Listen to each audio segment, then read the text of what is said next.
Study point official में स्वागत है दोस्तों थंबनेल तो आप लोग देख ही लिए होंगे। तो चलिए दोस्तों एक एक करके क्वेश्चन को शुरू करते हैं। देखिए पहला क्वेश्चन बोल रहा है कि x plus y plus z बराबर 5 है, x y plus y z plus z x बराबर 8 है, तो x cube plus y cube plus z cube minus 3xyz का मान क्या होगा। दोस्तों सबसे पहले इसका फार्मूला लिख लेते हैं और देखते हैं कि उसमें क्या कमता है। ठीक है, देखिए होता है फार्मूला क्या, x cube plus y cube plus z cube minus 3xyz बराबर आपका फार्मूला हो जाता है x plus y plus z into आपका हो जाता है x square plus y square plus z square minus x y minus y z minus z x. ठीक है दोस्तों, क्या करते हैं इसको कि माइनस कॉमन ले लेते हैं। ठीक है, क्योंकि इस फॉर्म में हम इसको देखते हुए कॉमन ले लेते हैं। ठीक है कि यहाँ क्योंकि यहाँ पे x y plus y z plus z x लिखा हुआ है। ठीक है, तो इसको ऐसे भी लिख सकते हैं।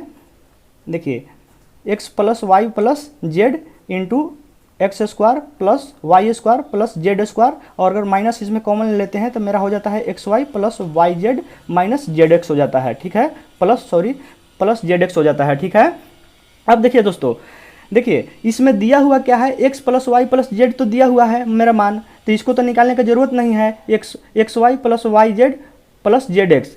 ठीक है दोस्तों, इसका भी मान दिया हुआ है तो इसका भी मान हम लोग रख सकते हैं। लेकिन दोस्तों इसका जो मान है x square plus y square plus z square है, इसका मान अननोन है इसको निकालने के लिए। ठीक है, क्योंकि अगर इसका मान अगर निकल जाएगा तो तीनों का मान रख देंगे और आसानी से मेरा आंसर आ जाएगा। ठीक है, तो देखिए x plus y plus z के होल स्क्वायर बराबर फार्मूला होता है, आप लोग जानते होंगे, x square plus y square plus z square plus 2xy plus 2yz plus 2zx होता है दोस्तों। तो 2 कॉमन ले लेते हैं यहाँ से, तो आपका हो जाता है xy प्लस yz प्लस आपका zx हो जाता है। ठीक है, तो देख लीजिए मान रख लेते हैं सभी का, x plus y plus z दिया हुआ है तो 5 है, तो ये हो गया 25 आपका।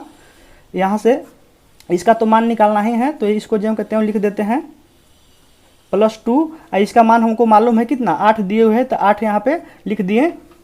ठीक है दोस्तों, तो ये हो गया आपका x square plus y square plus z square plus आपका 8 दूनी 16 हो गया। ठीक है, तो यहाँ से मान आपका निकल कर क्या जाता है, x square plus y square plus z square बराबर आपका देखिए 16 इधर घटेगा तो 25 में से 16 गया आपका 9 आ जाएगा। ठीक है, तो इसका मान मालूम ही हो गया। तो दोस्तों अब इस फार्मूला में तीनों का मान मालूम है तो हम लोग आसानी से निकाल लेंगे। तो देखिए x plus y plus z का मान 5 हो गया इंटू ये आपका x square plus y square plus z square निकाल चुके हैं 9 हो गया, माइनस देखिए यहाँ पे माइनस कॉमन लिए हैं तो ये आपका देखिए यहाँ पे माइनस कॉमन लिए हैं, तो ये अब x y plus z x का मान रख देते हैं, तो ये यहाँ पे 8 हो गया।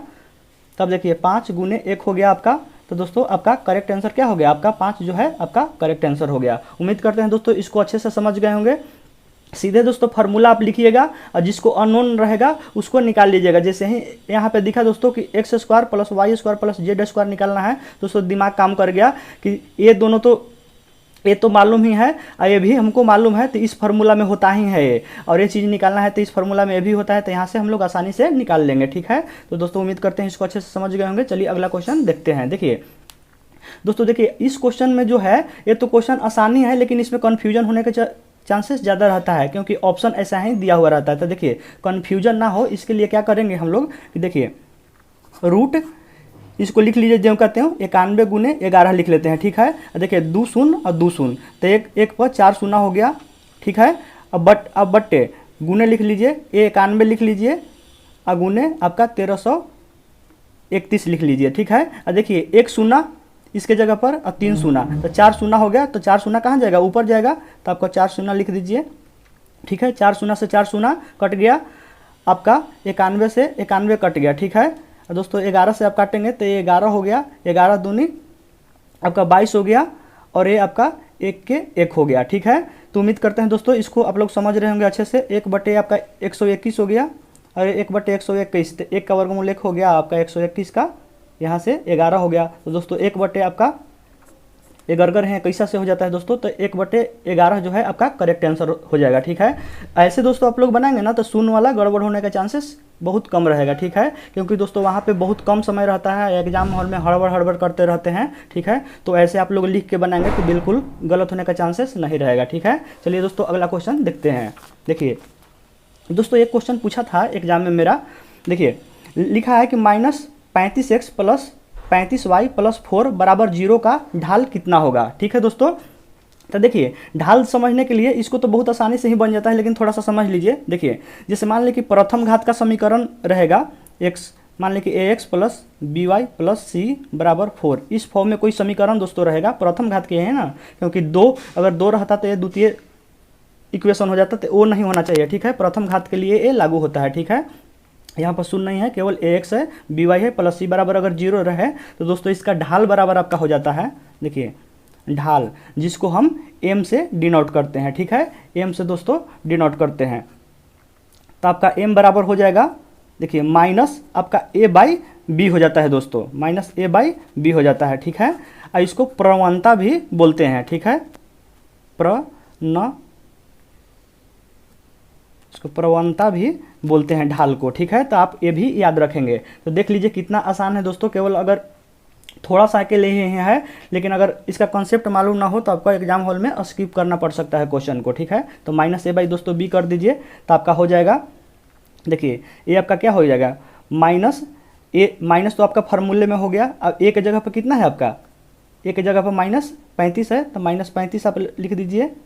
अब बटे b के जगह पर कितना है आपका 35 है, तो 35 लिख दीजिए, तो ये आपका खत्म हो जाएगा, आपका 35/35 आ जाएगा, यानी 1 आ जाएगा दोस्तों। तो आपका ढाल कितना हो जाएगा, 1 हो जाएगा। तो उम्मीद करते हैं दोस्तों इसको आप लोग अच्छे से समझ गए होंगे। ठीक है, ढाल बराबर होता है -a बाई बी, तो आपका करेक्ट आंसर हो जाएगा। ठीक है, देखिए दोस्तों ढाल से कुछ एक्स्ट्रा फैक्ट्स को भी जान लेते हैं। ठीक है, वो भी एग्जाम में पूछते रहता है। देखिए जैसे मान लीजिए कि दो लाइन हुआ दोस्तों, अगर कट रहा है मान लीजिए कि थीटा पे, ठीक है, तो ये पूछ देता है कभी कभी कि थीटा का मान क्या होगा, जबकि आपका दोनों का लाइन का ढाल आपको दिया हुआ रहेगा। ठीक है, तो दोस्तों यहाँ से tan थीटा बराबर आपका हो जाता है m1 माइनस m2 बटे 1 प्लस m1 इंटू m2 हो जाता है दोस्तों। ये काफ़ी इंपॉर्टेंट फार्मूला है, कोई भी दो लाइन काटेगा ना और दोनों का अगर ढाल दिया हुआ रहे तो थीटा आप निकाल सकते हैं कि कितना डिग्री पे ये कट रहा है। ठीक है, देखिए एक और चीज़ देखिए, जैसे मान लीजिए कि दो लाइन पैरेलल है, ठीक है,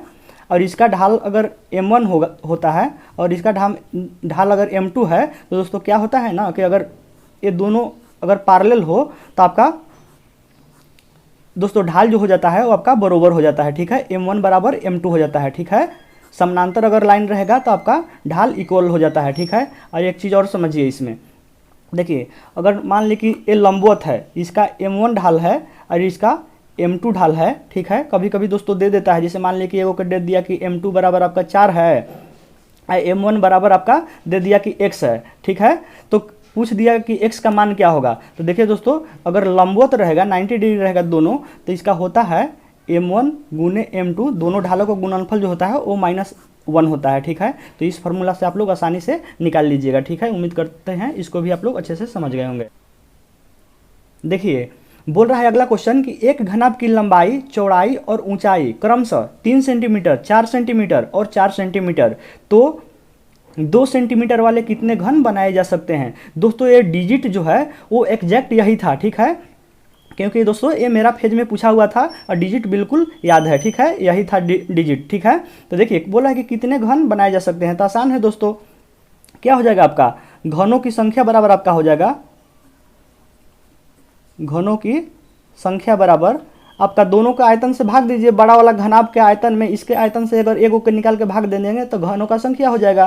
तो देखिए घनाभ का आयतन क्या होता है आपका, लंबाई गुने चौड़ाई गुने ऊंचाई हो जाता है। ठीक है, इसका क्या हो जाता है, घन का भुजा क्यों हो जाता है। ठीक है, भुजा क्यों होता है दोस्तों, क्योंकि तीनों साइड इक्वल होता है, तो अपना इसको लंबाई चौड़ाई ऊंचाई ऐसे समझेंगे तो भी वैसे ही होगा, क्योंकि तीनों तो इक्वल ही होता है ना, तो आप ऐसे भी लिख सकते हैं इसको, चाहे भुजा क्यों 2 के क्यों डायरेक्ट भी लिख सकते हैं, तो बात बरोबर ही है। देख लीजिए आप 4 कट गया और 2 दूनी 4, 6 जो दोस्तों आपका घनों की संख्या हो जाएगा। तो दोस्तों उम्मीद करते हैं इसको भी आप लोग अच्छे से समझ गए होंगे। चलिए अगला क्वेश्चन देखते हैं। दोस्तों क्वेश्चन जो है सभी फेज में 1 से 2 क्वेश्चन रिपीट करता है। ठीक है, इसलिए सारे क्वेश्चन जो है दोस्तों इंपॉर्टेंट है, आपको क्वेश्चन एग्जैक्ट एग्जाम में देखने को मिल सकता है। ठीक है, 7th फेज वालों को। चलिए अगला क्वेश्चन देखते हैं। बोल रहा है कि किसी घनाभ की लंबाई उसकी चौड़ाई का दुगना है और चौड़ाई 12 सेंटीमीटर है, जो कि ऊंचाई का दुगना है तो घनाभ का आयतन कितना होगा। दोस्तों देखिए इसको कैसे बनेगा, देखिए चौड़ाई का दुगना है क्या लंबाई, और चूंकि दोस्तों चौड़ाई दिया हुआ है, देखिए चौड़ाई आपका कितना दिया हुआ है 12 सेंटीमीटर, और लंबाई जो है चौड़ाई का ही दुगना है तो लंबाई कितना हो जाएगा, चौड़ाई का दुगना कर दीजिए तो 12 दूनी कितना हो जाएगा 24 सेंटीमीटर हो जाएगा। अब अगला क्वेश्चन पढ़िए, आगे क्वेश्चन का भाग बोल रहा है कि जो कि ऊंचाई का दुगना है, तो किसको बदल बोल रहा है, चौड़ाई 12 सेंटीमीटर है जो कि ऊंचाई का दुगना है, यानी ऊंचाई का दुगना कौन कह रहा है, चौड़ाई है, तो ऊंचाई यानी कितना हो जाएगा, जब ऊंचाई का ये दुगना है तो दोस्तों ऊंचाई आपका 6 सेंटीमीटर हो जाएगा ना, क्योंकि ऊंचाई का ये दुगना है चौड़ाई, तो ये आपका कितना हो जाएगा 6 सेंटीमीटर हो जाएगा। तो बस तीनों हम लोग को मालूम ही है, तो घनाभ का आयतन निकाल लेंगे।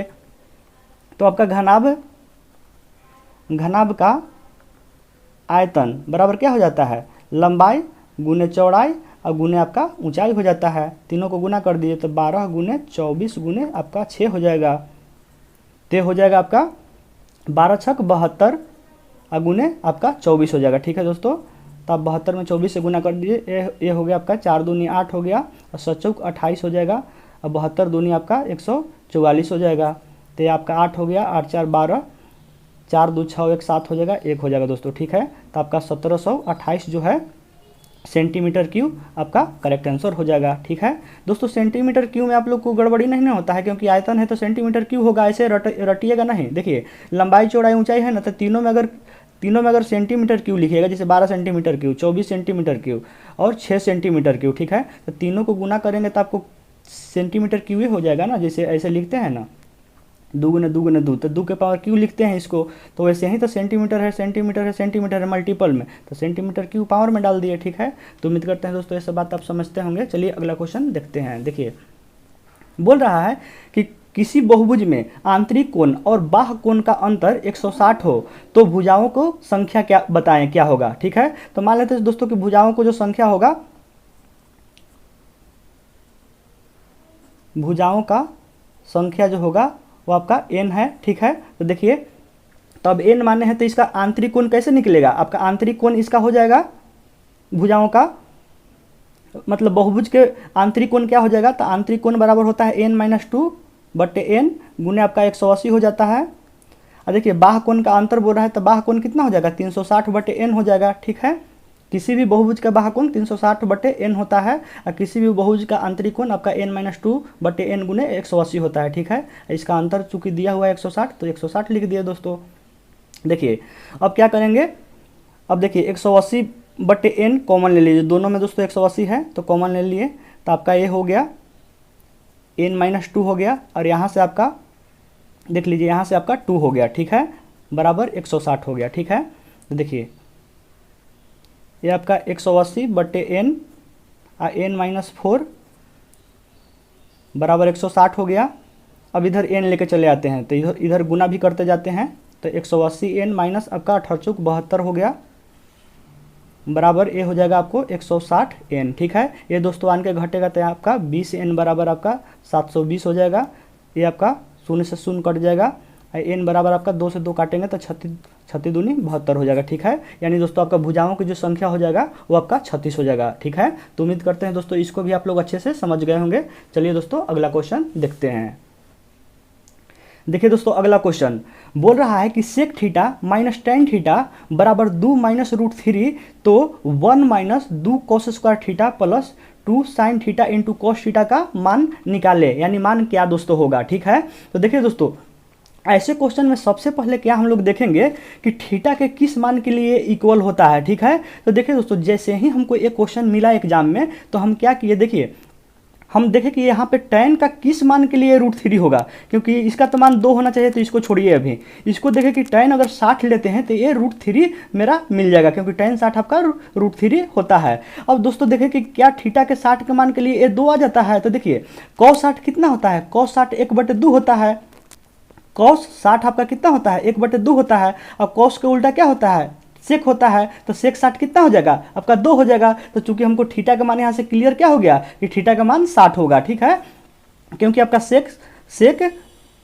60 डिग्री कितना हो जाएगा आपका 2 हो जाएगा, ठीक है। सेक 60 2 हो गया और आपका tan 60 √3 हो गया। तो थीटा का मान हमको क्लियर हो गया कि थीटा का मान 60 ही होगा। बस जैसे ही 60 हमको मालूम चला, इसको मैं मान रख दीजिए। अब तो रख दीजिए 1 - 2 cos square 60 degree plus 2 sine 60 degree into cos 60 degree, ठीक है। अब इसको हल कर दीजिए 1 - 2। देखिए cos 60 का मान कितना होता है 1/2 होता है, तो 1/2 का आपका स्क्वायर हो जाएगा क्योंकि स्क्वायर है, प्लस 2 साइन 60 का मान होता है आपका √3/2। अब cos 60 आपका 1/2 होता है, ठीक है। ये 2 से 2 खत्म हो जाएगा, 1 - 2 गुने 1/4 हो गया। अब प्लस ये आपका √3/2 हो जाएगा, ये भी कट जाएगा 2 बार में। तो देखिए दोस्तों 1 - 1/2 तो कितना बच जाएगा 1/2 बच जाएगा। अब प्लस √3/2 हो गया, तो ये कितना हो जाएगा 1 + √3 आपका 2 करेक्ट आंसर हो जाएगा, ठीक है दोस्तों। उम्मीद करते हैं इसको समझ गए होंगे दोस्तों। जब भी ऐसे ट्रिग्नोमेट्री का प्रश्न आए ना, तो थीटा का मान सबसे पहले रख के देखिएगा, ठीक है। ऐसे आगे नहीं बढ़िएगा, आपको टाइम टेकन ले सकता है, वो टाइम ज़्यादा ले सकता है, जो कि एग्जाम के लिए काफ़ी हानिकारक हो सकता है दोस्तों, ठीक है। चलिए अगला क्वेश्चन देखते हैं। देखिए दोस्तों, अगला क्वेश्चन ऐसा पूछा था कि A/B 2/3, B/C 4/5, ठीक है। तो C/A का मान क्या होगा। हम क्या किए दोस्तों कि A/B गुने B/C लिखे, ठीक है। तो 2/3 गुने 4/5 हो गया, ठीक है। तो देखिए दोस्तों एक काट दिए, A/C हो गया, ये आपका 4 दूनी 8/15 हो गया, ठीक है दोस्तों। कई बच्चे ऐसे होते हैं, सभी के बारे में नहीं कह रहे हैं, कुछ बच्चे ऐसे होते हैं कि तेजी से 8/15 आया और फर्स्ट ऑप्शन में ही 8/15 रहता है और मार्क निकल जाते हैं, आपका गलती हो गया। क्योंकि दोस्तों ये A/C का मान आया है ना, जबकि आपका यहाँ से पूछ रहा है C/A का मान। और दोस्तों NTPC चाहे कोई भी एग्जाम जो लेता है वो चाहता है कि बच्चा गलत करे, ठीक है। तो दोस्तों लास्ट में भी गौर कर लीजिएगा कि क्या निकालने के लिए पूछ रहा है। तो दोस्तों C/A ना पूछ रहा है, और यहाँ तो मान आया है हमको A/C का, तो C/A आपका कितना हो जाएगा आपका 15/8 हो जाएगा। तो दोस्तों आपका 15/8 करेक्ट आंसर होगा, ठीक है। दूसरे भाषा में आप लोग ऐसे भी बना सकते हैं दोस्तों, इसको तो ऐसे आसानी से, जबकि जो बनाने जा रहे हैं उससे आसानी से यही मतलब बन जाएगा, ठीक है। देखिए अगला कैसे बनाएंगे इसको, जैसे ऐसे लिख दीजिए A/B/C अनुपात, ऐसे लिख दीजिए। AB का मान आपको 2 3 मालूम है, आपका BC जो है आपका 4 5 मालूम है, ठीक है। तो ऐसे कर दीजिए इसको ट्रिकली बनाने के लिए। देखिए अब ये कितना हो जाता है 8 हो गया, ये चरतियारी 12 हो गया, ये पंतियारी 15 हो गया। हमको निकालना क्या था C/A का मान निकालना है। तो देख लीजिए दोस्तों C का मान आपका 15 है, 15 लिख दिए। A का मान आपका 8 है, तो यहाँ पे 8 लिख दिए दोस्तों। ऐसे भी आप बना सकते हैं, दोनों सेम ही है दोस्तों, ठीक है। तो उम्मीद करते हैं दोस्तों समझ रहे होंगे, और छोटा छोटा दोस्तों बात पे ध्यान जरूर दीजिएगा आप लोग, ठीक है, कि क्या निकालना पूछ रहा है, ठीक है। क्योंकि ऐसे तेज़ी से आप लोग बनाएंगे, देखेंगे A/C और C/A में अंतर जल्दी नहीं क्लियर हो पाएगा एग्जाम, क्योंकि एग्जाम हॉल में दोस्तों ऐसे भी काफ़ी हड़बड़ी रहता है, ठीक है। तो क्वेश्चन को आप लोग ध्यान से देखिएगा, ठीक है। चलिए अगला क्वेश्चन देखते हैं दोस्तों। देखिए अगला दोस्तों क्वेश्चन बोल रहा है, देखिए बोल रहा है दोस्तों कि 10 पैसे और 5 पैसे के सिक्कों की संख्या 100 है, ठीक है, तथा कुल रुपया जो है 7.25 है। तो 10 पैसे और 5 पैसे के सिक्कों की संख्या बताएं, ठीक है। तो देखिए दोस्तों इसको कैसे बनाएंगे। देखिए सबसे पहले ऐसे इसको कन्फ्यूजन ना हो इसलिए थोड़ा सा इसको लॉन्ग में बनाएंगे। आपको एग्जाम हॉल में इतना नहीं लिखना है, जैसे 10 पैसे ना है, ये 10 पैसे है, ठीक है। तो इसको 10 पैसे के कितना लिख सकते हैं 10/100 लिख सकते हैं, यानी 1/10 रुपया हो गया ये, ठीक है। वैसे ही 5 पैसा है, मान लीजिए 5 पैसे है, ठीक है। तो इसको रुपया में लिखना चाहेंगे तो 5/100 लिखेंगे, ठीक है। क्योंकि 1 रुपया में कितना होता है आपका 100 पैसा है, तो आपको रुपया में इसको बदल दिए, तो ये आपका 1/20 हो गया, इतना रुपया में हो गया, ठीक है। अब दोस्तों देखिए ये क्या रहा है कि 10 पैसे और 5 पैसे के सिक्कों की संख्या 100 है, ठीक है, तथा कुल रुपया इतना है, ठीक है। तो हम क्या किए कि दोनों को मान लिए दोस्तों, ठीक है। क्योंकि दोनों को मान लेंगे तो आपका 2 इक्वेशन बन जाएगा वहाँ से। तो देखिए अगर मान लेते हैं कि 10 पैसे के सिक्कों का जो संख्या है वो आपका x है, और आपका 5 पैसे के जो सिक्कों की संख्या है वो आपका y है, ठीक है। तो दोस्तों अब ऐसे समझिए, देखिए 10 पैसे के जब सिक्कों की संख्या x है, तो देखिए 10 पैसे के एक सिक्के का मूल्य 1/10 रुपया है, ठीक है। तो एक सिक्के का हम माने हैं x सिक्का है ना 10 पैसे का, तो एक सिक्के का मूल्य कितना हो जाएगा x/10 रुपया हो जाएगा, प्लस क्योंकि दोस्तों दोनों प्रकार के सिक्कों का मूल्य दिया हुआ है ना, तो दोनों प्रकार के सिक्कों से हम इससे क्या बनाते हैं, एक इक्वेशन बना लेते हैं, ठीक है। अब वैसे ही देखिए 5 पैसे के सिक्के का मूल्य इतना है एक का, तो हमको वाई को सिक्का माने हैं ना 5 पैसे का, तो वाई के लिए क्या हो जाएगा, गुना हो जाएगा, तो ये वाई बटे आपका 20 हो जाएगा, और टोटल हमको पैसा कितना मालूम है कि 7.25 है। इसको दोस्तों एक इक्वेशन लिखेंगे। और देखिए एक और इक्वेशन क्या बन जाएगा, 10 पैसे और 5 पैसे के सिक्कों की संख्या 100 है, तो चूंकि 10 पैसे के सिक्कों की संख्या x मान लिए हैं और 5 पैसे के सिक्कों की संख्या y मान लिए हैं, तो दोनों को जोड़ कितना लिख देंगे, दोनों का जोड़ आपको 100 लिख देंगे, क्योंकि दोनों सिक्कों की संख्या कितना है, 100 है, ठीक है। अब देखिए इसको थोड़ा कैलकुलेशन कर लेते हैं। तो देखिए ये आपका 20 लॉस हो गया आपका, तो 10 दूनी भी 2x हो जाएगा ये, अब प्लस ये आपका y हो जाएगा, अब बराबर इसको भी लिख दीजिए 100 लिख दीजिए, ठीक है। तो देखिए अब काट दीजिए इसको, b पचे 100 हो जाएगा, ये काटिएगा तो आपका 5 हो गया, और ये 2 हो गया, तो पंचों का 20 और पंचों का 20 हो जाएगा ये, और ये आपका 5 पचे 25 हो जाएगा, ठीक है। 145 दोस्तों हो जाएगा, यानी 2x प्लस वाई बराबर आपका 145 हो जाएगा, ठीक है। दोस्तों ये आप लोग को समझाने के लिए बेसिक से बिल्कुल समझा रहा है, क्योंकि डायरेक्ट एग्जाम हॉल में ये चीज़ लिखाएगा, ठीक है। डायरेक्ट ये चीज़ पहला समीकरण लिखाएगा और दूसरा समीकरण लिखाएगा, ठीक है, और दोनों को सोल्व कर देंगे। तो दोस्तों दोनों को सोल्व करने में कितना टाइम लगेगा, 1 मिनट टाइम लगेगा फास्टली सोल्व करेंगे तो, ठीक है। तो इसमें ऐड कर दीजिए, x प्लस वाई बराबर कितना मालूम है, 100 है मालूम, दोनों निकालना है इसलिए दोनों निकालेंगे, 10 पैसे और 5 पैसे दोनों का सिक्का निकालना है, ठीक है। देख लीजिए इसको माइनस घटा दीजिए आप, तो ये कट गया, आपका x बराबर कितना आ गया, आपका x बराबर ये दोस्तों 45 आ गया, ठीक है। अब देखिए दोस्तों जब x का मान 45 आ गया तो y बराबर कितना हो जाएगा, y बराबर आपका हो जाएगा 100 में से घटा दीजिए, क्योंकि टोटल सिक्का तो 100 है ना, तो y का मान हो जाएगा आपका 45, इसमें से घटा देंगे तो y का मान कितना हो जाएगा आपका 55 हो जाएगा, ठीक है।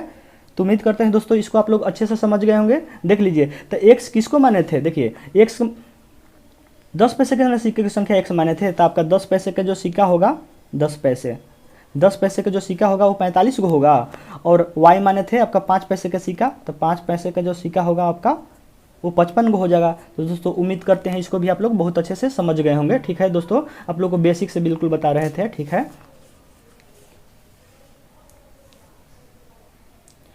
तो दोस्तों आज के लिए बस इतना ही। आप लोग वीडियो देखकर दोस्तों जरूर बताइएगा कि आप लोग को वीडियो कैसा लगा। अगर दोस्तों वीडियो अच्छा लगा हो तो लाइक कमेंट और सब्सक्राइब जरूर कर दीजिएगा। दोस्तों आपका एक सब्सक्राइब ही मुझे काफ़ी मोटिवेट करता है, इसलिए वीडियो को जरूर सब्सक्राइब कीजिएगा। और दोस्तों वीडियो देखने के लिए आपको बहुत बहुत धन्यवाद दोस्तों।